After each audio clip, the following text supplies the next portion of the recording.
I'm Donald Moffat. And I'm Heather Menzies. Logan's Run will not be on tonight. But stay tuned for the Charlie Brown special and the Fat Albert Halloween special. And we'll be back next Monday night.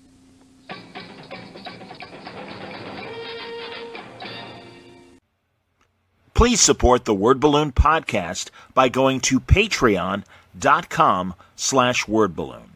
Become a part of the League of Word Balloon listeners. That's patreon.com/wordballoon.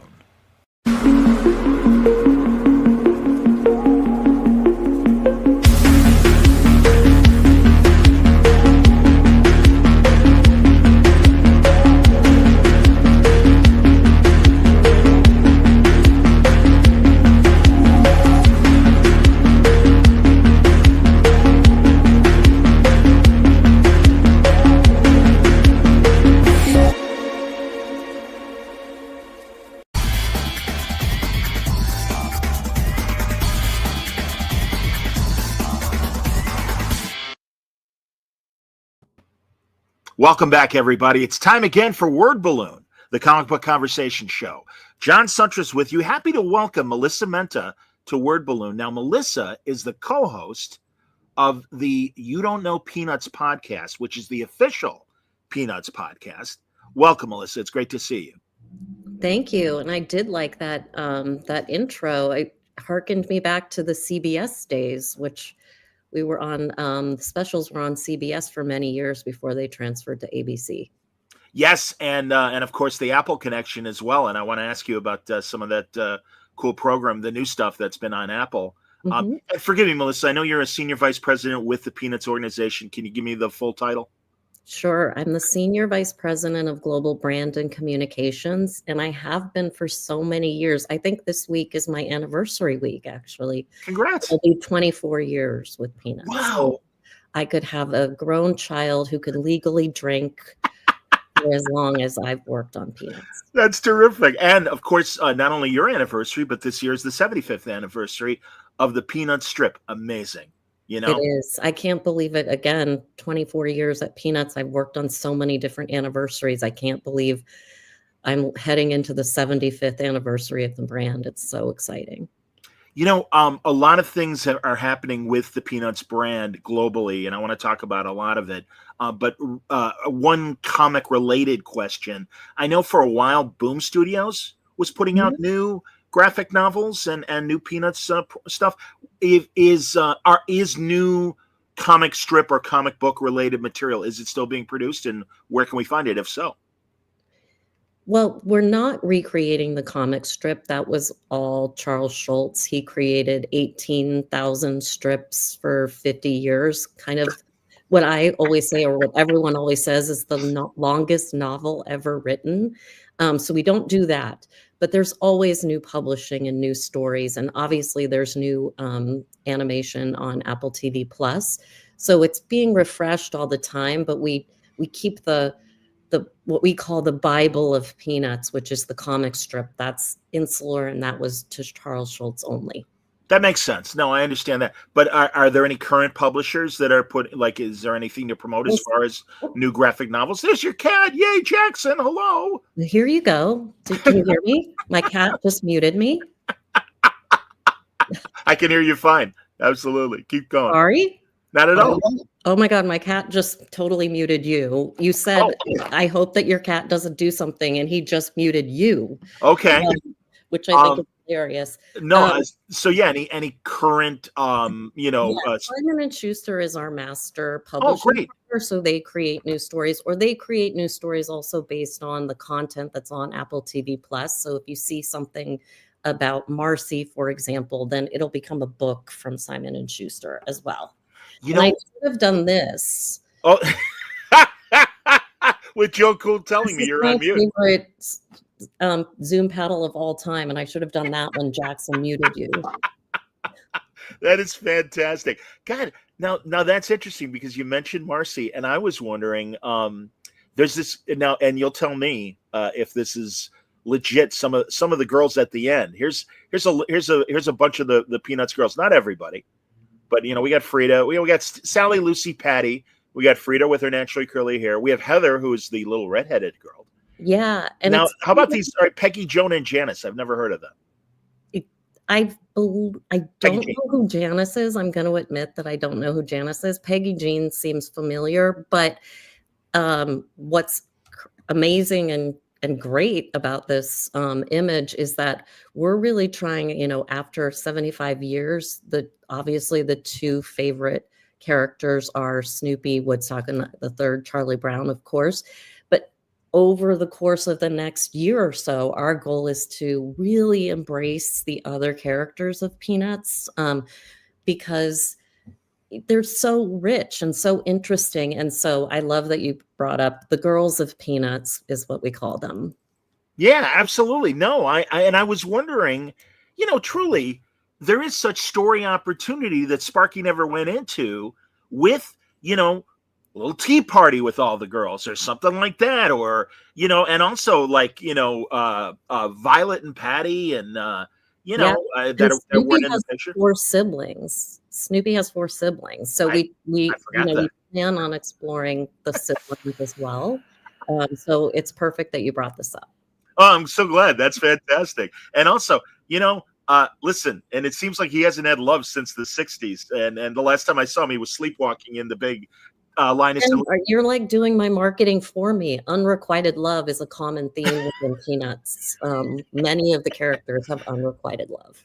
well, So, Shermie was going to be the one I wanted to point out in terms of, yeah, man, where the hell's Shermie been all this time? I yeah. remember Mad He's Magazine, dancing in a Charlie Brown Christmas, though, for sure. because I think he's doing the sleepwalk, if I remember correctly, as Yep. he's dancing. No, that's great. Honestly, Melissa, I am so.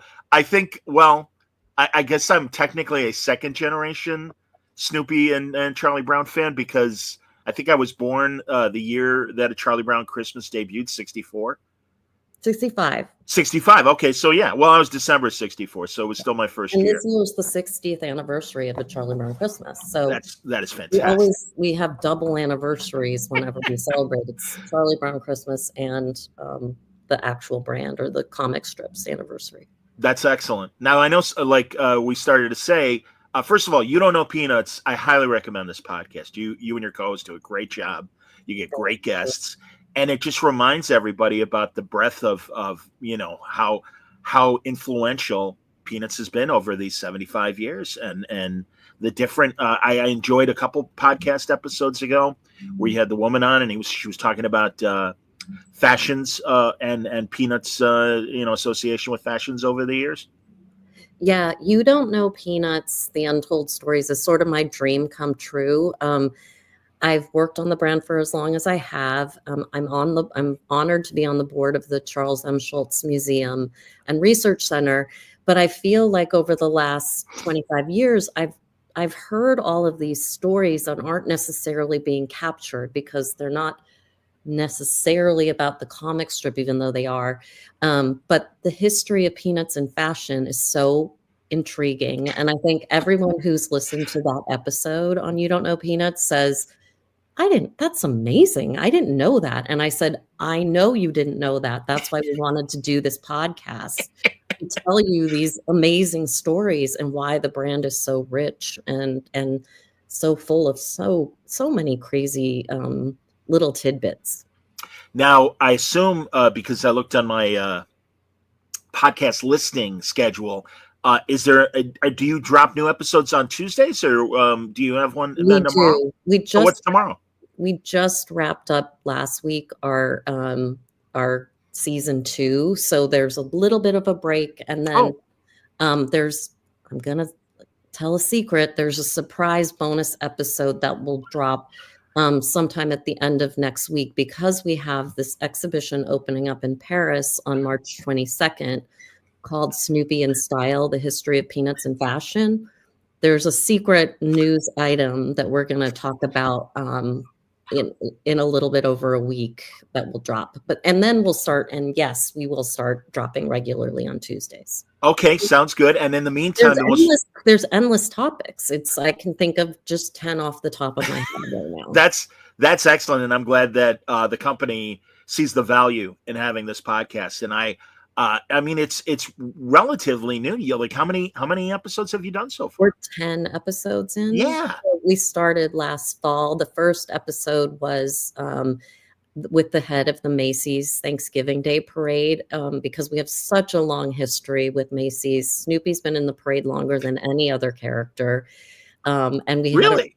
yeah, Even because you'll forgive me, the superhero nerd in me is going to go Superman. nope, Really? Snoopy. Wow. Snoopy. So he's had so many different iterations, and so it was really fun to talk to Will Koss. Although Will, I don't think was very happy with me because I did bring up the first Beagle Scout balloon ran into a tree and partially deflated in that Macy's parade, and I think Will didn't really want me to bring that up, but I couldn't help myself. It's untold stories, so you have to bring things like that up. Of course, absolutely. And the most recent episode was about a week ago, and it had a woman, we were talking off the air, this woman from NASA, and another anniversary as far as the association with NASA and Peanuts. We've been working with NASA since the early 60s. After Apollo 1, when the astronauts unfortunately passed away, NASA thought we need to like make space travel more interesting and exciting, not scary and awful. So they approached Charles Schultz and they asked if Snoopy could be the face of their safety campaign posters. And if you think about it, it's a huge risk to lend your characters to something like that, especially after Apollo 1. But he saw it as a true sign of patriotism, and he allowed it. And that began the relationship with NASA, and it's really just snowballed over the decades.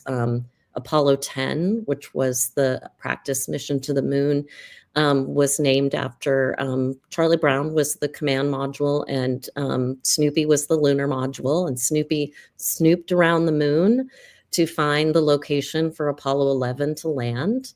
And we have a partnership with them on what's called the Silver Snoopy Award, which is astronauts deem certain employees deserving of these special Snoopy pins that fly to space, and they get surprised by them. And now, of course, with Artemis, Snoopy has been the zero gravity indicator on Artemis 1, which is, and I will say, in this apartment that you're looking at right now, the ZGI, that's the nickname for it, was here for several weeks. So there has been something that has orbited the moon in this apartment in the East Village, Manhattan. Wow, that's amazing. Yeah. A couple comments from Mike Jones. The balloon crashing in a tree sounds very Brantford Peanuts. Indeed, a tree, a tree. You know, the tree eating, or how did you say it for the kites? Kite eating tree, which kite eating trees. Yeah, so balloon eating tree. Yeah. There's been 2 different times that Snoopy hasn't been in the parade, and that was one. There was a Charlie Brown trying to kick the football, and then there was the Charlie Brown and the kite eating tree. So the kite was wrapped around the balloon. And those years Snoopy didn't fly in the parade. So wow, Charlie did get his stardom twice. That's fantastic. All right, and Mike also says here, hopefully someone nearby said good grief. Yeah, really, for the play-by-play, someone should have said good grief if Snoopy running into the tree like that. That's great. I was really sad. And there was an astronaut holding the balloon, Mike Massimino. He's a Peanuts fan. He brought his personal Snoopy to when he went to space. I met him at my spin class on the Upper East Side. Sure, you can't make this up, but yeah. I meet the astronaut that brought his personal Snoopy to space at a spin class on the Upper East Side, and got to know him and asked him if he wanted to be in the parade, and he said it would be my dream. And did you or did the NASA guest? I know the NASA guest talked in depth about meeting General Stafford, who was on Apollo 10. Did you get to meet General Stafford as well? I did. I met him at the 50th anniversary of Apollo 10 at Johnson Space Center. He was wonderful. It was really special. Like I said, this job, the reason why I've stayed so long is I get to do so many amazing things. It's just never ending. And I thank Charles Schultz for that. Well, I understand. Certainly the Empire wouldn't exist if it wasn't for Charles Schultz and his brilliant imagination. And man, I just really, again, I've loved these characters. I used to get the paperbacks when I was a kid back in the 70s of the collections of the comic strips. And we had a coffee table book. Nowadays, graphic novels, either in comic book form or really even coffee table book form, are all over the place. But when I was a kid, our library had this great giant collection of Peanut strips. You could never get it because it was so in demand. All the kids wanted to have it for the 2 weeks that they could check it out or whatever. And yeah, man, I was lucky when a friend got stack of books over there, stack of coffee table books that have been really great. That's excellent. That's so funny. Well, I mean, God, I am such a fan. Also, it was great to hear that the organization is getting behind murals in hospitals, because I know other copywritten characters have been just unauthorized, painted on various children's wards or hospitals. And, the rights holders made them take it down. And it's like, come on, man, it's a kid's ward or something like that. But I know your organization is really involved with doing these murals, right? Yes. In 2019, an organization called the Foundation for Hospital Art reached out to info@peanuts.com, which is an email address that you can send questions to. By the way, please don't send any emails to this email address. We can never respond to them. But anyway. I was going to put up a banner, but if you read it, I'm saving the person that has to answer the emails. It's so crazy. But they reached out and they asked on this email address if they could use a piece of Peanuts art to create murals in hospitals. And I got forwarded the email and I responded and said, of course you can do that, but I want to talk to you more about your organization because I want to find out what you do, how you do it. They called me right away. This was before the pandemic, so this was a regular phone call, not a Zoom, not a WebEx or anything like that. And they told me about how they do this. And then I said, it would just be great if you could do it all around the world. And they said, I think we can. And wow. So since 2019 or 20 was the first year of actually installing the murals, we've actually installed murals on all 7 continents. And I'm not kidding. We've installed one on Antarctica as well. So it's really just a special partnership and such a good way to share the love of Peanuts. 100%. Absolutely. I mean, and again, that's why these characters endure. I mean, those kinds of initiatives and stuff. Are you going to be at San Diego Comic-Con this year? Yes, we are every year. Okay, but I wondered if you specifically, but no, please tell me if there are, unless it's too early to announce what you guys are doing. It's too early to announce, but you can rest assured that there will be a booth on the floor themed specially. And then as well as we have a pop-up shop across the street, and we'll also have a panel as well, but too early to divulge the topics at this point. All right. Fair enough. That's cool. Well, again, this I'm sure it'll be something that will be covered perhaps on the podcast as we get closer to Comic-Con as well. Yeah. So that's excellent. That's fantastic. So again, we started talking about how ABC and Apple are now the cartoon partners. The specials don't air on ABC anymore. Apple TV Plus is the exclusive home to Peanuts now. So there's new content, and then there's the classic specials that you know and love, like Great Pumpkin and Christmas and Thanksgiving, and there's a lot more than just those 3, actually.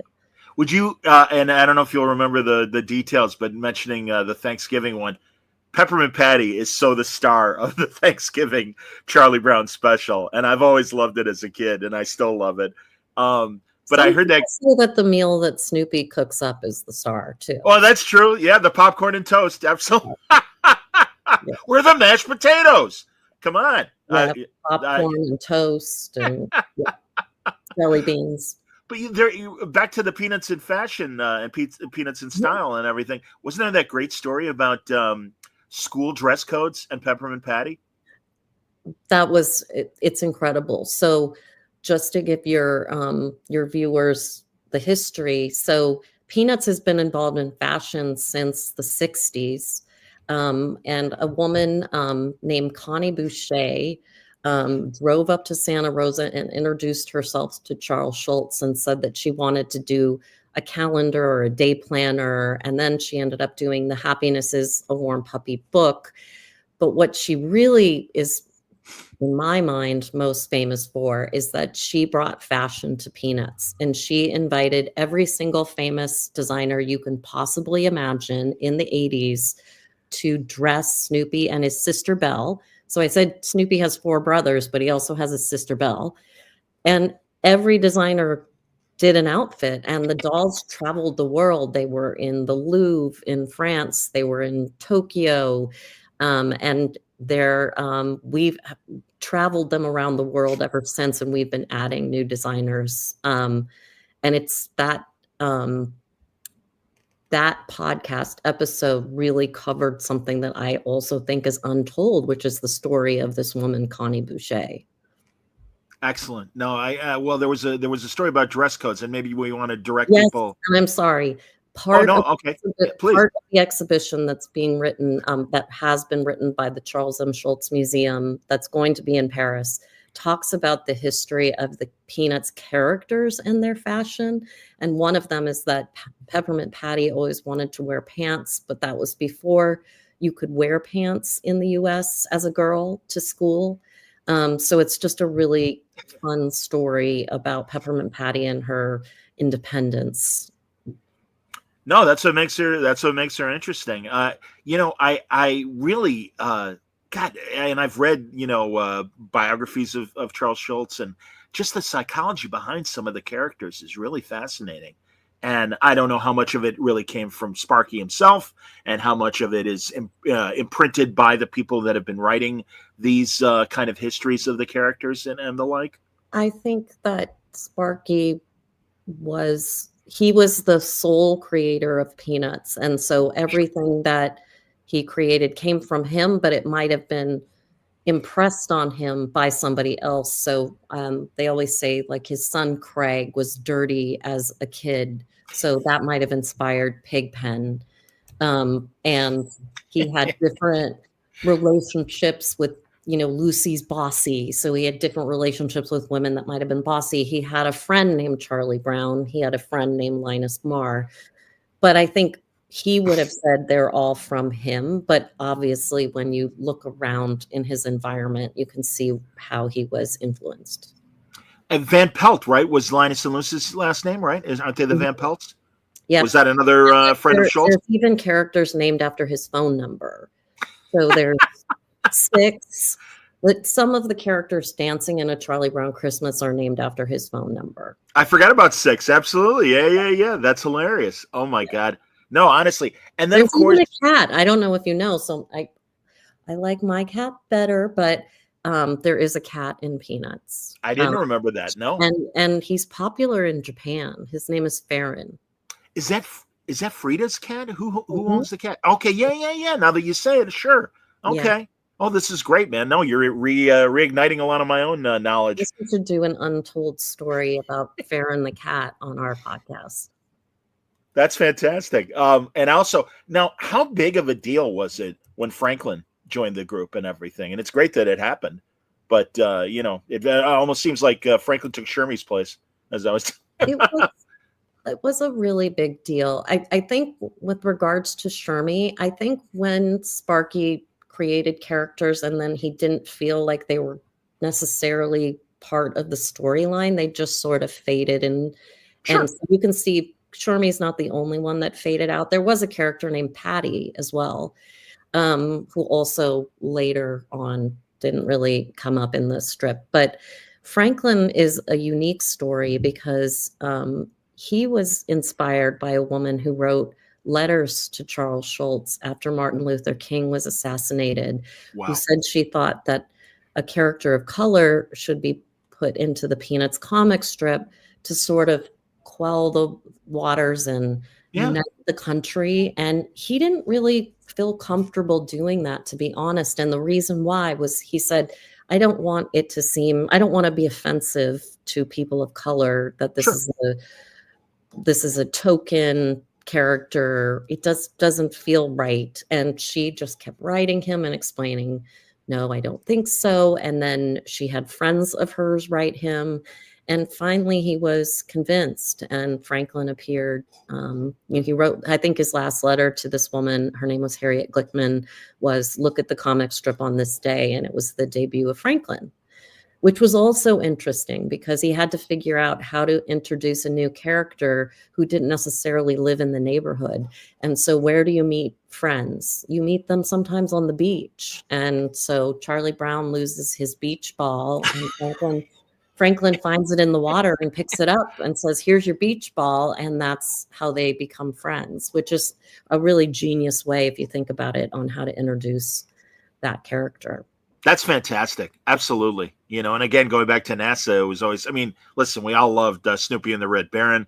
I was not around. Well, I was around, but I certainly remember it in the 70s being played over and over again by the Royal Guardsmen. Fantastic. Yes. And of course, Snoopy's Christmas, the follow-up to that song. But no, I loved Snoopy in space. I loved him having the helmet on, and the doghouse suddenly became a capsule and things. And no, you learn a lot if everybody from that NASA episode that happened last week and everything. Again, it's You Don't Know Peanuts is the title of Melissa's excellent podcast. Tell me about your co-host on there.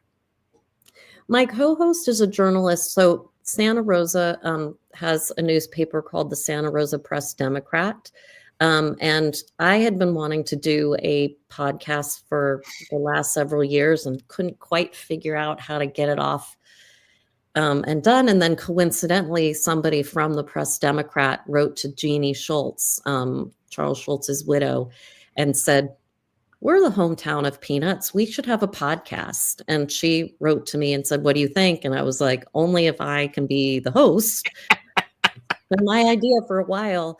And luckily, the Press-Democrat embraced that. So David Templeton is my co-host. He writes stories for the Petaluma Courier, but also the Santa Rosa Press-Democrat. And he, I always say to him, you're the main guy and I'm the color. I'm the one who adds the seasoning to the episode. And so that's how it works now. Well, it's a good co-host dynamic. I've heard a couple of episodes and you guys do a great job. It's terrific to hear. And again, like you said, you're telling these untold stories about Peanuts, and there are a lot of them, 75 years worth. Yep. So that's amazing. I really hope, if you haven't already done it, that you're going to explore Vince Guaraldi and the jazz. Sure. So one of the things is, Jason Mendelsohn, who was one of the episodes, he's Lee Mendelssohn's son. When Vince Guaraldi passed away, Lee Mendelssohn purchased the rights to the music. So actually Jason would be the person we would talk to about the Guaraldi music. But we thought there's so much to talk to Jason about outside of the music. We'll just have him as a regular guest. So we will definitely be talking about the Guaraldi music. That's fantastic. Honestly, I worked in radio for 30 years, and a good portion of it was in music radio. So we would have to, obviously, during Christmas season, play so much Christmas music. And I can't tell you how many songs. I'm not quite Scrooge, but I do get again. But my exception to that has always been A Charlie Brown Christmas, because that entire album is amazing. It is amazing, and it's the #1 selling jazz album of all time now. It surpassed any other album. And I think the lore goes that Lee was driving in the San Francisco Bay Area when they were putting together A Charlie Brown Christmas, and he heard a Guaraldi song on the radio, and he thought, that's it. Called Vince Guaraldi, and Vince Guaraldi said he already had written the themes. Linus and Lucy is the song that everybody knows. He had already written it and played a few bars for Lee, and the rest was history. Who knows? Lee loved to tell stories. I assume that's true. There's also another story that Lee wrote, Christmas Time Is Here, the lyrics on the back of a paper napkin. Oh, I love stuff like that. That's fantastic. Yeah. And also, again, this is like mid-60s, so rock and roll is, coming on its own. But thankfully, I'm a jazz freak, and jazz was still vital in the mid-60s, and it's so cool that Guaraldi, and that music is timeless. And Linus and Lucy transcends Christmas. Oh, And for sure. as I'm sure you were like this too, any friend of mine who played the piano, as soon as they learned how to play Linus and Lucy, it's like, keep playing it. That's fantastic. Just those bass lines, that opening, those. Yeah. You're like, oh my God. How do you not smile when you hear Linus and Lucy? It's the greatest song. And what's great is that the new content on Apple TV Plus also has a jazz soundtrack, because I think people have just come to think of Peanuts and jazz. It would just be weird if it was something else. I don't think people would think it was really Peanuts. I'm hip. I get it. No, absolutely. It does. It's so cool. And who knew back then?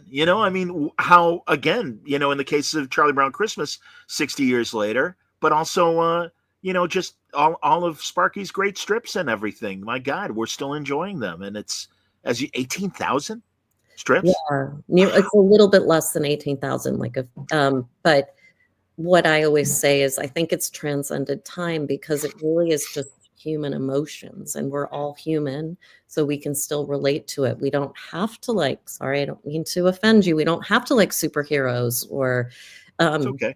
different. It's just all you have to do is be a human to like Peanuts. 100%. And that's why I think it's lasted so long.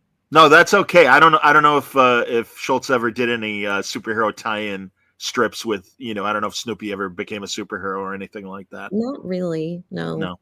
He didn't need to. Joe Cool, man. Joe Cool is cool enough. He is a superhero. I mean, he can do anything. And there's dozens of his personas. You can't even.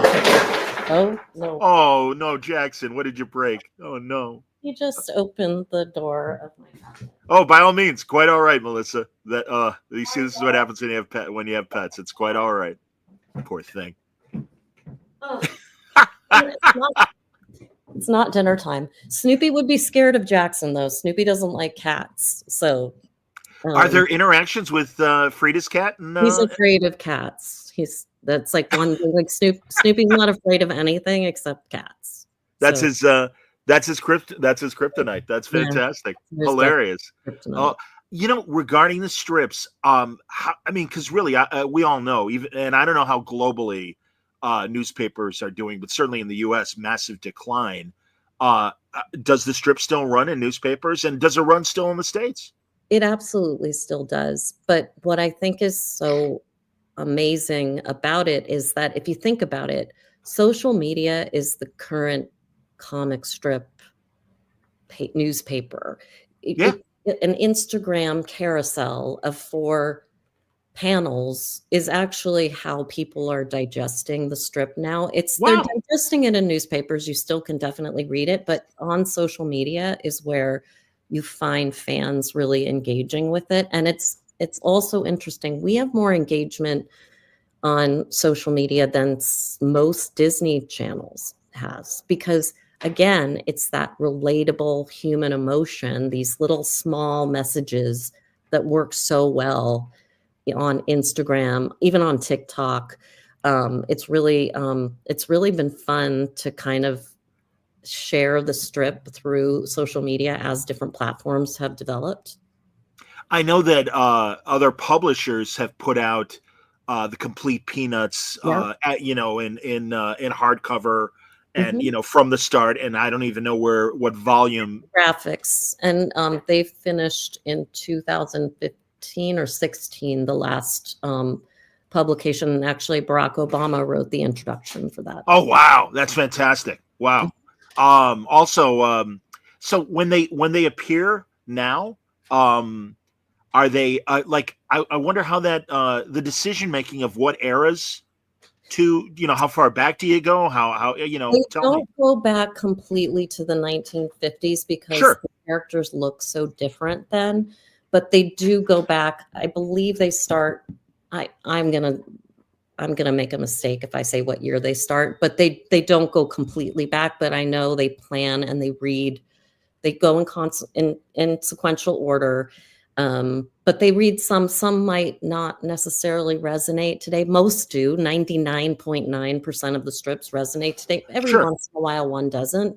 But they're, if you think about it, 18,000 strips, there's a lot to mine. So once you run 1 year, 5 years, 10 years, you can just do it over again, and Sure. it works. And then on social media, we don't necessarily do it in sequential order, but we pick strips based on, themes during the week or different holidays. And like I said, it's kind of amazing how even globally people really respond to Peanuts on social media, and our partners are so excited. So when the Peanuts movie was coming out in 2015, 20th Century Fox wanted to put out the first trailer on their handles. And I said, well, you should really just put it out on our handles. And they said, we have more followers than you. And I was like, we will give you more engagement. So they put it out on their handles. It didn't get a lot of engagement. They put it out on our handles next, and it like blew up. Everything went, and then from then on, it was always, we released everything. I'm so glad you brought up the movie because it didn't occur to me to talk about it. Man, I got to tell you, I saw those initial trailers and I'm like, please be good, please be good, please. And thank God it was. And it's 10 years old now. It is an excellent movie, and they really did a great job of, just the presentation of the animation. And there you did have some modern songs, and I loved, Charlie Learned How to Dance, which was fantastic to see. But And there was still jazz. It was like, it was a good combination. It brought us into the future, but it also still felt like Peanuts. And I think that is a testament to Charles Schultz's son, Craig Schultz, who wrote the film with his son, Brian Schultz, and their writing partner, Cornelius Uliano. And I think having the family so involved in the story really made it genuine. And then Blue Sky, at the time, Blue Sky Animation really, really studied how to make those characters, those characters transforming from 2D to 3D was not easy at all, because the characters don't walk like regular humans. If you really look at them, sure, and how they were able to make those characters look so amazing in 3D was very impressive. And same with now Wild Brain, who makes our content for Apple TV Plus, who also owns part of us. They have also done just an amazing job making the characters look like the characters that we remember from the Lee Mendelson film productions specials. Might we see another full-length animated movie? We announced that there was one in development last year. Outstanding. Yep. Yay. All right, that's great to hear. Hey, that's all I can say. There's one. That's fair. No, it's cool. Hey, serve no wine before your time. It's quite all right. That's we respect that. Absolutely, man. I never want to screw up anybody's marketing plans. That's not my intent. But no, I was first generation for A Boy Named Charlie Brown, and certainly saw that not only when it first came out, but also in birthday parties afterwards at movie theaters and stuff. There's also a documentary called A Boy Named Charlie Brown. There's an animated special and a documentary. They're both wow. A Boy Named Charlie Brown. The documentary I don't think ever aired anywhere though, but I've seen it. It's wonderful. But Lee Mendelson produced that as well. So it's not currently on Apple or anything. All right. We got to get that in. We got to get that in production or in exposure and everything. Come on. I know. That'd be great. See him drawing the characters. Lee just drove around with him in a car. So he was talking about, driving around Sebastopol and California. It's really good. And Santa Rosa, that's the town? Is that the big Charles Schultz town? You can see A Boy Named Charlie Brown at the Schultz Museum in Santa Rosa, California. Oh, very cool. Honestly, it is so great how Schultz really kind of came to that town and really all the things, the ice rink in Santa Rosa, really. And I mean, and obviously that became a really important part of his life. And that's where he met Jeannie, right? Yes. So the ice arena was built. He had major ice shows there where he brought in Olympic skaters and Peggy Fleming, and wow. It was quite, those ice shows were really top notch, A+ quality. And then he did meet his wife, Jeannie. She was coming into the ice. He ate at the ice arena every day, and they met and got married. And actually, Jeannie built the Schultz Museum, which is across the street from the ice arena. So I recommend everybody go to the Schultz campus in Santa Rosa, California, because it's like an experience like no other. Now I'm geographically a knucklehead. Where's Santa Rosa in conjunction to? An hour and a half north of San Francisco. Okay. Oh, north of San Francisco. Interesting. Yeah, it's like in the wine country. Wow, that's really cool. No, that sounds amazing. And as I told you, yeah, it's been a while since I've been to San Diego, but no, I know that's again when I would see the booth and everything, I'd always go by and then see what was going on. So that's great to hear. Also on Apple, and you guys were talking about it on the NASA episode. I really want to see Snoopy in space, both the series and also the documentary. Yeah, the one that Ginger Carrick mentioned was Secrets of Apollo 10, which is a funny parody or spoof of Apollo 10 and who was actually on the spacecraft. Jeff Goldblum is in it. And then Snoopy in Space is a television series on Apple TV Plus that has 2 seasons. That's a lot of fun as well. That's great. I remember, and I'm sure it's on Apple now, but I remember a French company made an animated series. Those aren't on Apple, actually. And they're not. I don't know where those are airing now. Apologies. No but worries. I know exactly what shorts you're talking about. Those were beautiful as well. They were made by France TV. Did they translate them to English? Yeah. Mm-hmm. Okay, that's cool. I mean, yeah, that's just not part of the Apple library. The Apple library is the new content and the Lee Mendelsohn film production classic special. Okay, all right, that's cool. And now year round, can we see all the different old specials? Yeah, they're on. Once they're on Apple TV Plus, they don't take them down. So you can. And then certain times of the year they have free windows on Apple TV Plus, so you can watch A Charlie Brown Christmas for free. Fantastic. That's great to hear. Well, I have Apple, so that's great. And, it's a great home for the Peanuts product beyond what we get in print as well. And then apparently digitally now as well. So is there an Instagram channel that is your official channel? Snoopygrams is the official @Snoopygrams is the official Snoopy Instagram, but we also have something called Snoopy in Fashion, which is more of a fashion focused Instagram as well, and then Snoopy's on TikTok as well. That's outstanding. Well, and also again, You Don't Know Peanuts is the podcast where Melissa co-hosts the show, and again, a special bonus episode for season 2 coming in about a week or so. But right now, you can enjoy the first 2 seasons out there wherever you get podcasts. That's where you can find them. And again, you do an excellent job, and it really is. All these unbelievable stories that we're getting from you both and from your guests. It's fascinating stuff. It's a pleasure. I'm selfish in the fact that I love doing the podcast. I love talking about Peanuts. Well, that's excellent, and I'm glad that you're making the rounds and talking to people like me to let people know about your great series as well. No, honestly, Melissa, way to go, and I hope we get to meet in person at some point. But it's really a pleasure talking to you. Come to Comic-Con for sure. I'll do my best, but if not, certainly. And really, if there's anything new that you want to announce, you're welcome back for a new conversation. Then I know we'll be talking to someone from the organization that is the comic strip historian, and we'll get a little more in the minutia of the Benjamin. He's great. Yes. Yeah. Mm-hmm. So that'll be coming up on a future Word Balloon. Absolutely.